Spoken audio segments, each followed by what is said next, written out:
کسی بھی آپ کمپنی کے ساتھ جب معاملہ کرتے ہیں، ان کے آپ اکاؤنٹ میں پیسے رکھتے ہیں، یا تو وہ پیسے استثمار کے لیے ہیں، انویسٹ کرتے ہیں، اور انویسٹ کرنے کے لیے جو ہے کہیں بھی آپ انویسٹ کریں پیسے، تین اس میں قاعدے، تین اصول ہیں، وہ ذہن میں رکھیں جو جائز ہے۔ ایک پہلی بات یہ کہ وہ مباح ہو، کہ یعنی جائز ہو، کوئی حرام کام نہ ہو، جیسے عقار کا کام ہے یا یہ زمینوں کی خرید و فروخت وغیرہ کا۔ دوسری جو شرط ہے کہ وہ جو آپ کی اماؤنٹ ہے ٹوٹل، اس کی گارنٹی نہ ہو کہ یہ نہیں جائیں گے، بلکہ وہ اس میں نقصان بھی ہو سکتا ہے اور فائدہ بھی ہو سکتا ہے، الا کہ اس میں گارنٹی جو ہے یہ دی جائے کہ وہ گارنٹی نہ دے آپ کے مال کی، سوائے اس کے کہ اگر اس نے جان بوجھ کے اس میں کوئی زیادتی یا افراط و تفرید کیا ہے تو پھر وہ ذمہ دار ہے، ورنہ نقصان کی شکل میں جو ہے کوئی گارنٹی نہیں۔ تیسری بات کہ اس میں اتفاق جو ہو، وہ اتفاق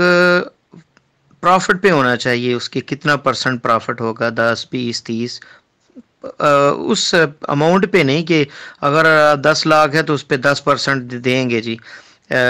ٹوٹل اماؤنٹ کا 10% دیں گے یا 20، یہ نہیں، بلکہ جو فائدہ ہوگا،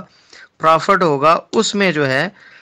طے ہو۔ یہ ہے انویسٹ کرنے کی چیزیں، اور قاعدہ ایک یہ ہے کہ ہر وہ یعنی آپ کیا انویسٹ کیے ہوئے پیسے، جس میں وہ آپ کا جو پیسے ہیں، پیسے آپ نے جو انویسٹ کیے ہیں، اس کی اگر کوئی گارنٹی دیتا ہے یا پھر وہ محدد طے شدہ پرافٹ بتاتا ہے کہ لاکھ کے پیچھے اتنا، تو یہ باطل ہوگا۔ تو میرے علم میں تو یہی ہے کہ یہ قرض کی کیفیت ہے، ایزی پیسہ کے اندر آپ کے پیسے اماؤنٹ محفوظ ہیں، اور یہ وہی بینکوں کی طرح جو حساب آپ کا جاری ہے، آپ اپنے پیسے سیو کرنے کے لیے اس میں قرض دیتے ہیں، بینک ان کو استعمال بھی کرتا ہے،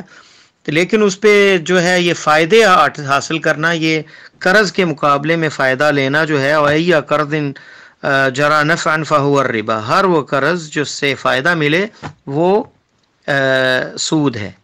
اور ابن ماجہ کے اندر 2432 نمبر حدیث ہے، یحییٰ ابن ابی اسحاق جو ہیں وہ کہتے ہیں، میں نے انس بن مالک رضی اللہ تعالیٰ عنہ سے پوچھا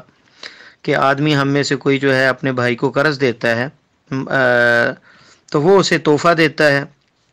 تو انہوں نے کہا کہ اللہ کے رسول صلی اللہ علیہ وسلم نے فرمایا کہ تم میں سے اگر کوئی کسی بھائی کو قرض دے، وہ اسے تحفہ دے یا اسے اپنی سواری پہ سوار کرے، تو اس پہ سواری پہ سوار نہ ہو، نہ اس کا تحفہ قبول کرے، الا کہ پہلے ان کے درمیان میں آپس میں کوئی